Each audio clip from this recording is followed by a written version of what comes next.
Thank you, Mr. Chair, and I do want to commend you for the way that you're running this subcommittee. I appreciate the opportunity to have a wide variety of witnesses come in, and I'm very anxious to hear their testimony. I'm a little miffed at you, though, Mr. Chair and Mr. Ranking Member. I had no idea you guys were meeting together right next door to my office.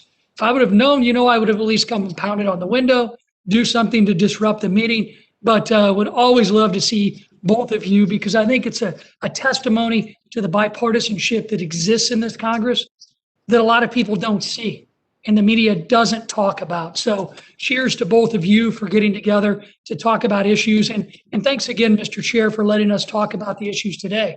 I want to echo a lot of the comments that Ranking Member Stile mentioned. We believe HR1 will be a disaster, not just for state and local governments to be able to administer their constitutional authority and run elections from the states and localities where they should be run. HR1 is going to put in place different policies and procedures that we have seen have gotten many people into trouble. They think that they might be registered to vote, but unfortunately they're not. And when they go cast that vote, they're held to the same accountability that anyone else would if they knew. So we're talking here about voter ID. Mr. Stile, Ranking Member Stile, made great points in stating we have had record turnout in the last presidential election. But let's also not forget, we had record turnout in the election that was the midterm election of 2018. During those two election cycles, we in Washington failed to celebrate what we did right to make sure that we had that record turnout. We have failed to talk about what the American people prefer.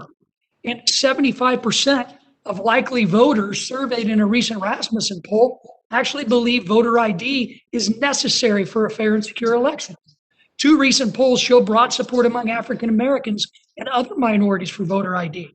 Rasmussen found 69% of African Americans support voter ID, while another poll by the Atlanta Journal-Constitution finds 2/3 of voters in Georgia support voter ID.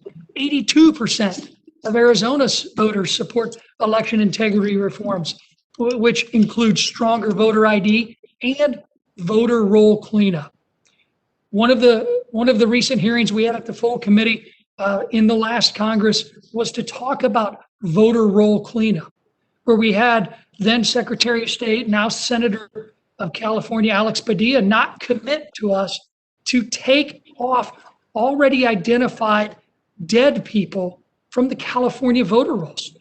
At some point, we've got to take a serious look at ensuring that the voter rolls that are used in every single polling place in this country are updated according to law. These are the types of things that this subcommittee has been debating. I'm glad to be here today, Mr. Chair and Mr. Ranking Member. And again, I'm really interested to hear the testimony. And I would ask unanimous consent, Mr. Chairman, to include some of these studies and polls that I just mentioned for the record.